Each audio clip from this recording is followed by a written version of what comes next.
So we got another Darksider game coming out with two more collector editions. This has become par for the course for the Darksider series after THQ Nordic picked up the rights to it.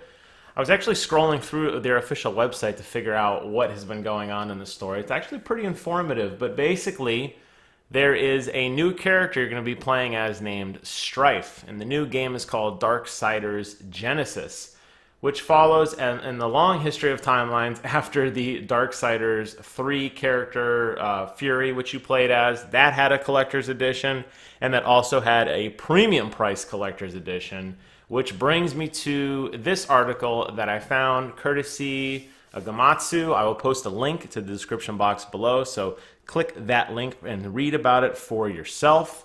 There are two collector editions coming out. There is a $110 collector edition, and there is a $379 collector edition.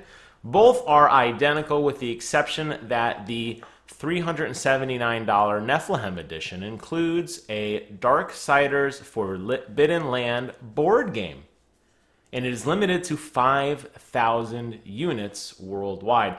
So both collector editions, and I have a picture that'll blow this up in a second, but they did an amazing job of listing all the contents here, which is why I encourage you to go click the link below and give them some love.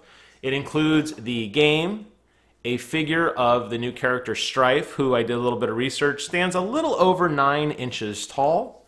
You're going to get a Steelbook, an Artbook, a soundtrack, and an actual CD soundtrack, and a sticker sheet.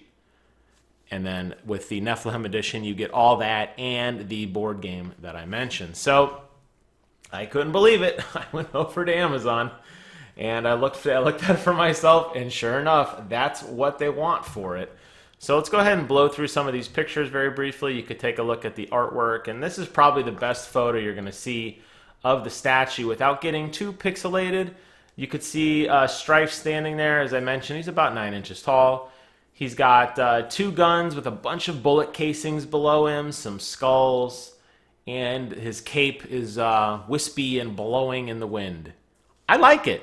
I always thought the character design for Darksiders was actually pretty amazing. I never was a big fan of the actual gameplay or the games themselves, but I thought the art direction for Darksiders was always actually pretty well done. So I like this. I think the base looks nice. I think the figure looks very brooding.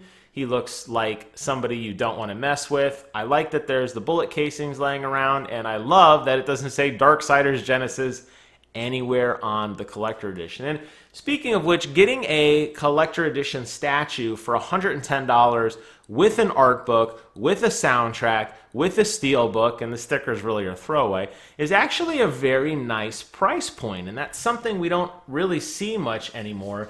In terms of collector editions, you see most collector editions anywhere from the $130 to $150 price point. So getting that price isn't actually too bad, and they've included some screenshots of the game here so you can kind of take a look at it and see what you think, a little concept art there for yourself.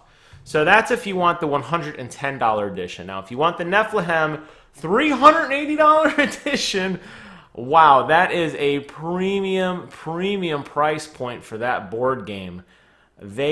I understand that it's a limited edition. They said there's only 5,000 of these, which naturally piques any collector's any collector's interest, rather. The thing to keep in mind, though, really, is that you are paying let's see, $379 minus $110. You're paying $270 more for a board game. Does that seem right? Let's do the math here. 110. Yeah, okay. So if you think a board game is worth $270, well, good for you. I mean, there are collector edition board games out there, I assume, and maybe this is a hot item. I don't know if this is made by some world famous designer of board games. That's not my genre. I'm a video game guy. So you could leave a comment below and let me know if there's some reason why this board game runs at such a premium price point. But everything else is identical, and I don't know why that's so blown up. With the exception of the With the exception of the board game, everything else is the same. And at least on the Darksiders 3 Collector Edition, the premium price point did get you different figures in different poses. There was actually a set of figures. I would have expected more physical stuff to come with it other than just a board game, which, I mean, I don't know. It's tiles. There's some figures there. Maybe they feel that these figures are worth a lot. I thought I saw somewhere the size of the box, and this picture is way too small. It looks like it's about 20 inches by 13 inches by about 16 inches. That's a pretty juicy box. So maybe they feel that these figurines that come with it, it looks like there's the 4 main characters here. Looks like there's a couple ancillary characters over here and then some smaller ones in the background. Maybe if you didn't like the board game, you could potentially display those figures and say, well, at least, you know, I got a bunch of small little things. Similar to what Borderlands 3 did, where they went with a slew of small figurines instead of one giant big character. Maybe you could argue that starts to make a little bit more sense. But on the surface, I think most people are going to not think about it in that terms. And they're going to keep the board game as a complete set, and that seems really steep. But there are 5,000 of them, so if you want one, do not wait. Add it to your cart today. You can always cancel it later. And I noticed something interesting with this particular product I thought I would point out. This is the first time I've ever actually seen financing available from Amazon to help you in your purchase. So if you're a real Darksiders fan and you really got to get this, but you can't figure out how to make ends meet, you can click this link below, and it looks like they're going to help you get some financing in place. So there you guys have it. The first look here at the Darksiders Genesis Collector's Edition and the Darksiders Genesis Nephilim Edition. Hope you guys enjoyed this video. Thank you so much for watching. Take care of yourselves. And until next time, I will see you guys on the other side.